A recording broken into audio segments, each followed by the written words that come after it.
El pacto del Muki, secretos de la minera. Déjame contarte sobre los Mukis, una historia que llegó a mí a través de mi tía y que sigue envolviendo a un vecino suyo con una trama de misterio y superstición. Resulta que este vecino, dueño de una minera, se topó con un cerro rico en minerales por casualidad. Tras obtener el permiso del Estado para explotarlo, al principio todo iba de maravilla, las ganancias eran abundantes y la producción era próspera. Sin embargo, con el paso del tiempo, la producción comenzó a disminuir y las ganancias se evaporaron, dejando al vecino en una situación desesperada. Sin saber qué hacer y enfrentándose a la pérdida de sus ingresos y la incapacidad de pagar a sus obreros, el vecino consideró abandonar la mina y regresar a su antiguo trabajo. Sus propios obreros le aconsejaron que lo dejara, sugiriendo que seguiría perdiendo dinero sin remedio. Fue entonces cuando, por casualidad, se encontró con el dueño de otra minera, quien le aconsejó ignorar los comentarios de los obreros, asegurando que estaban tratando de apoderarse de su mina. Este hombre le sugirió una solución inusual, realizar pagos a la tierra y hacer un trato con un Muki, una criatura mítica de la mitología andina. El Muki, según cuentan, le indicaría dónde excavar para encontrar los minerales y restaurar la prosperidad de su mina. Desde entonces, el vecino sigue un ritual meticuloso, dejando ofrendas de coca, cigarros y licor en una pequeña canasta durante la noche. Por la mañana, las ofrendas desaparecen misteriosamente. Aunque no sabemos los detalles exactos del trato que hizo con el Muki, lo cierto es que la mina volvió a florecer. El vecino sigue fielmente su rutina de hacer pagapu, como se le llama al ritual, con la esperanza de mantener contento al Muki y continuar con el éxito de su mina. La protección de los desarmadores.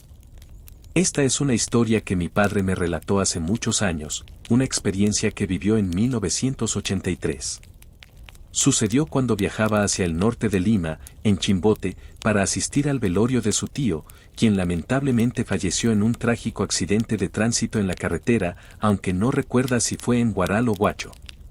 Mi padre, entonces con 32 años, iba en su motocicleta cuando, cerca de Huaral o Huacho, alrededor de las 9 de la noche y en completa oscuridad, su moto comenzó a fallar. Decidió detenerse a un lado de la carretera y esperar a que pasara un autobús para usar sus faros y así poder inspeccionar el problema. Mientras aguardaba, sintió una extraña sensación, como si algo se acercara, pero no alcanzaba a ver nada en la oscuridad total. Finalmente, cuando llegó un autobús y pudo inspeccionar su moto, descubrió que los discos de embrague estaban defectuosos. Tras arreglar el problema, se quedó solo de nuevo en la oscuridad. Esta vez, sintió una presencia mucho más intensa, lo que le llevó a prepararse para enfrentar a un posible ladrón. Giró hacia la oscuridad con sus desarmadores en mano, pero no pudo distinguir nada. Sin embargo, una voz resonó en la oscuridad, pronunciando un sencillo chau, antes de desaparecer. Este encuentro sobrenatural desconcertó a mi padre, quien decidió regresar a casa sin demora. Al llegar al distrito, dejó su moto en un taller de reparaciones con la promesa de regresar en 2 días. Mientras esperaba el autobús de regreso, observó cómo 2 vehículos pasaban sin detenerse, recordándole los peligros de aquellos tiempos marcados por el terrorismo en expansión. Finalmente, un tercer autobús se detuvo y mi padre abordó, sentándose junto a la ventana para ver el lugar donde había tenido lugar el extraño encuentro. Al llegar al sitio, se encontró con una sorprendente vista, un grupo de cruces marcaba el lugar donde había ocurrido un accidente fatal. Las cruces eran testigos mudos de tragedias pasadas, y mi padre sintió un escalofrío al pensar en lo cerca que estuvo de algo más oscuro aquella noche. Aunque las cruces podrían haber infundido miedo en muchos, mi padre encontró consuelo en el metal de sus desarmadores, que, según sus creencias, podrían haber servido como escudo contra las almas en pena que vagaban por la oscuridad. Esta experiencia lo dejó reflexionando sobre lo inexplicable y lo desconocido que acecha en las sombras de la carretera. El pacto del hacendado, la extraña muerte y el misterioso sepelio. Esta es una historia que me contó el abuelo de un amigo cuando éramos niños. Nos relataba que, en algún lugar de la sierra peruana, hace décadas atrás, vivía un hacendado adinerado y despiadado. Dueño de vastas tierras, chacras y ganado, este hombre era conocido por su crueldad hacia sus empleados y sus malas acciones contra aquellos que se cruzaban en su camino. A medida que envejecía, comenzó a sentir remordimientos por sus acciones pasadas y buscó redimirse mediante donaciones a los pobres en un intento por calmar su conciencia. Sin embargo, llegó el día en que el hacendado falleció. Pocos se presentaron a su velorio, pero lo más inquietante ocurrió en su lecho de muerte. Como última voluntad, solicitó ser enterrado en un nicho excavado a una profundidad de 50 metros, con un ataúd de metal asegurado con candado y cadenas gruesas. Además, ordenó que el nicho fuera rellenado con cemento en lugar de tierra, una solicitud que desconcertó a los presentes en el sepelio. Esa misma noche, en medio de la oscuridad, el sacerdote que dormía en la iglesia cercana escuchó una explosión proveniente del cementerio.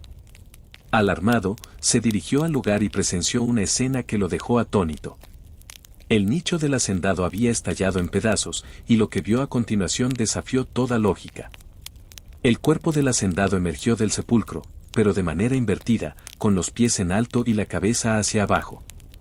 Flotaba en el aire con los ojos rojos brillantes, girando 180 grados para colocarse en la posición adecuada. Luego, de manera inexplicable, comenzó a caminar por el cementerio, flotando en el aire, hasta que desapareció en la oscuridad. Este espectáculo aterrorizó al sacerdote y a aquellos que lo presenciaron, quienes permanecieron en sus casas hasta el amanecer.